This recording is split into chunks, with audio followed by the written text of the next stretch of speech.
Yep, they're cutting in the sea of the north of the Imbrium, where the Jura Mountains is.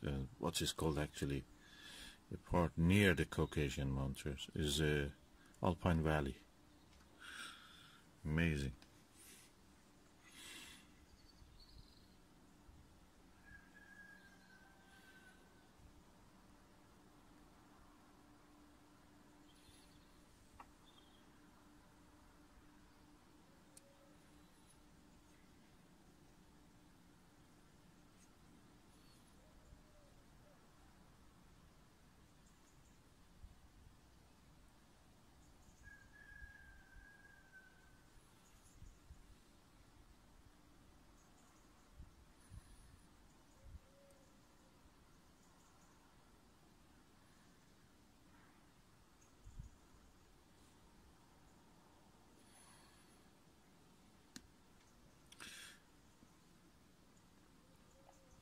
Yeah, this is lower part when you see the parallel dotted line as if parallel to that mountain, inward to the Sea of Rains, is where the Apollo 15 landed, in the mountains.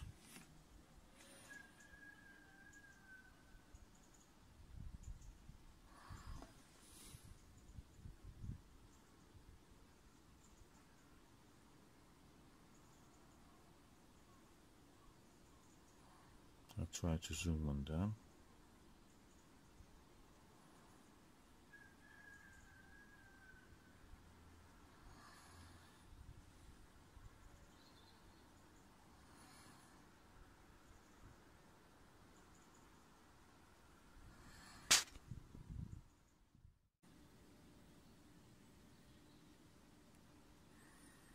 What you can see there in the center is the Copernicus crater. To the right of it is the Kepler crater. And the dot, tiny dot to the right of that Kepler, near the edge of the white area, where the down to it a little lower is a black dot, that's Grimaldi.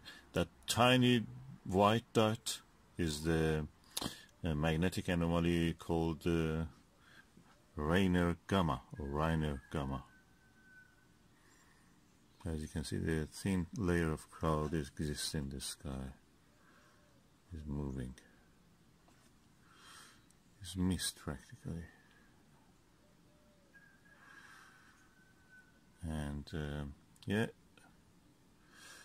the Italy-shaped area to the top is the Jura Mountains.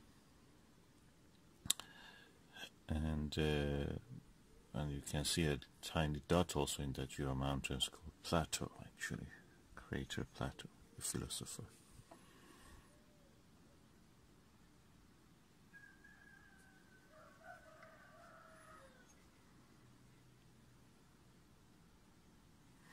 And the bright dot to the 2 o'clock in this image, if you imagine the top part is 12 and lower part is 6, at 2 o'clock of the image, in the middle of the in somewhere in the black patch, the white dot is Aristarchus, and the area around it is Aristarchus Plateau, the volcanic area.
Yes, the clouds are making it really dark than what it is, what it actually should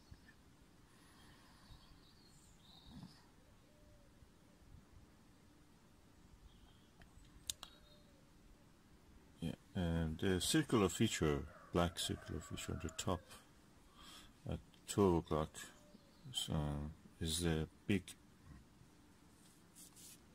black circle, is the Mare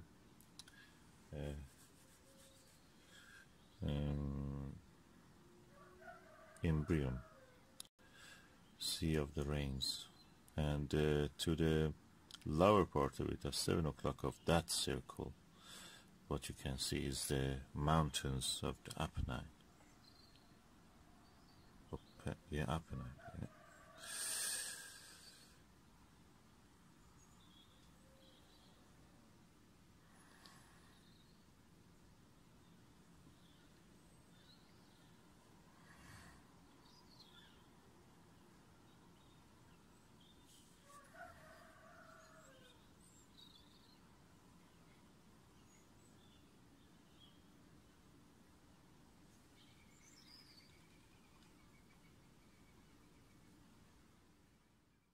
And the rugged area, which has something like a coffee bean shaped. There is no name, you will be surprised. But to the south of it, you see a tiny crater, and that is actually Huygens.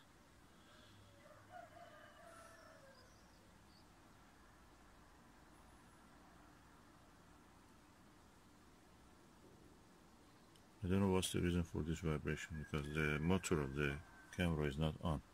Probably the movement causes the camera to try to focus again on it. Let me just see if I can put the focus on the manual.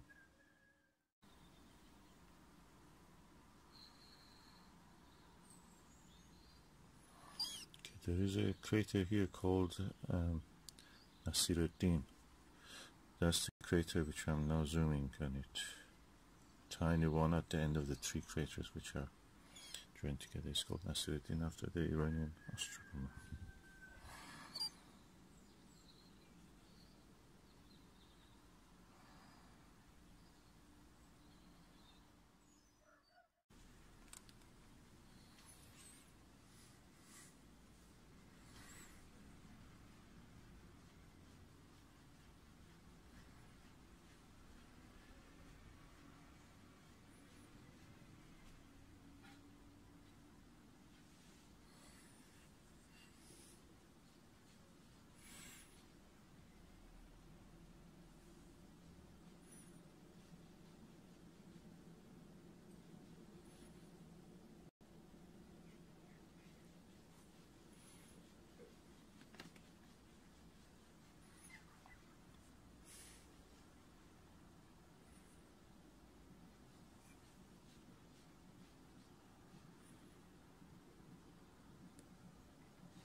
This is the time of the lunar cycle that mostly people will miss because it's very early morning and half of it falls in daylight.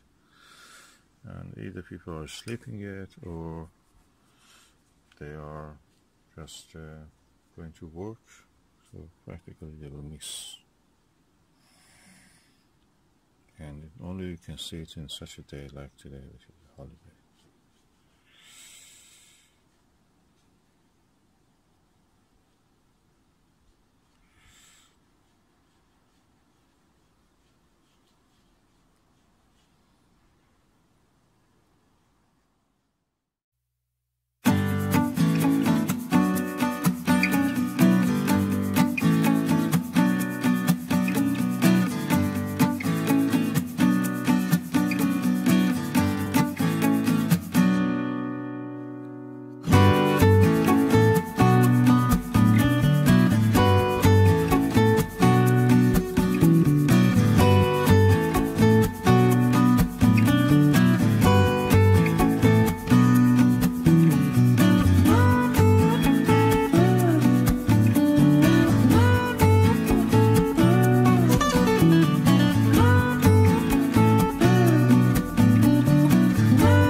Okay, I changed the resolution to 4K. Hopefully you will not see much pixelation. You will see anyway, but not as bad as it was.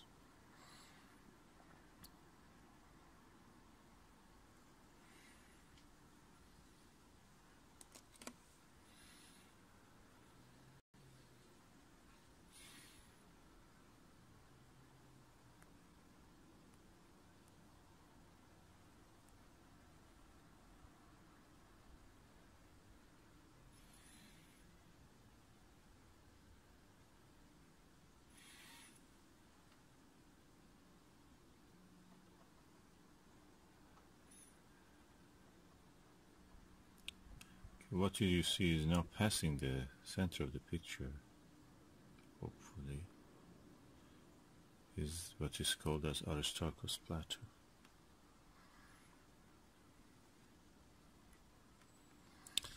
And the light is not very good, and also the clouds are causing a little bit. And you can see the color of it is different. So one of the olivine-rich area. Olivine is a metal that the mineral that exists in the mantle area of the planet's crust, mantle, core, if you remember. These are the layers of the planet's planetary bodies, which are made of rock or any other thing that has this kind of layering. Any object, differentiated object, gravitational differentiation. So it's now passing the center, top of the center, above the center. And the brightest spot is the Aristarchus crater itself.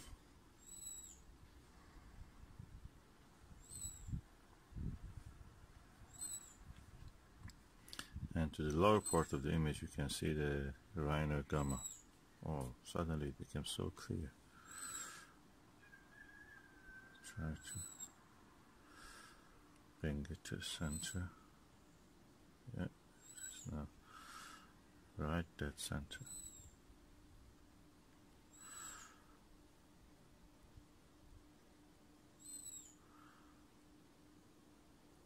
I'm doing all this with my mobile camera, but I use a bracket. It's one of these ones that I bought, Digicam attachment adapter. I bought it from China. Really, I'm happy with the result.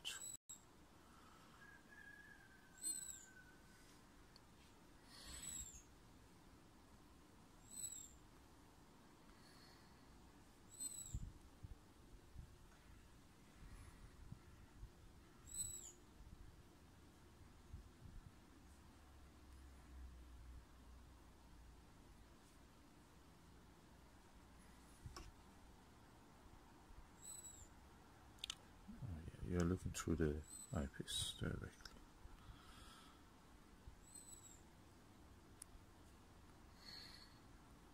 I just enjoy the view. And yeah, good as a map. All these lunar features are created by impact. Circular features are called crater. Well, the craters to me are superficial because what you see is the geological feature like mountains, faults, even faults. I've seen some faults, can you believe it, and some thrust faults and faults.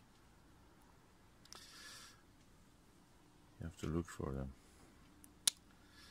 And as my skill in digiscoping increases, I will try to show you more of these features. Aristarchus again is at 2 o'clock, and at 2 o'clock or 3:30 you can see the tiny dot of the Rhino Gamma, that magnetic anomaly. The superficial feature, they say that is because the soil of the moon, the lunar soil in that part, due to the magnetic field, could not be weathered, blackened, darkened by the solar wind, and that's the reason they have remained bright. They deflect the charged particles.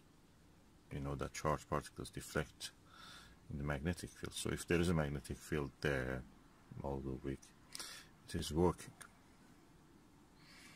Some of the interesting anomalies. You can imagine if you're a science writer, science fiction writer, you can write about that. Is a city or something trying to protect itself from the damaging and carcinogenous effects of the sun and magnetic storms from the sun. Yeah, that's actually I made a good story, you know. If you are writing, write it. You can write, just give credit to me. Hertfordshire.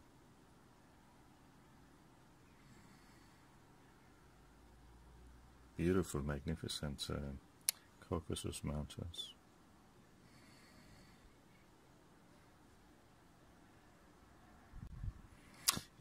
The moon is spherical. Clearly you can see when I focus on the edge of the picture, the side of it is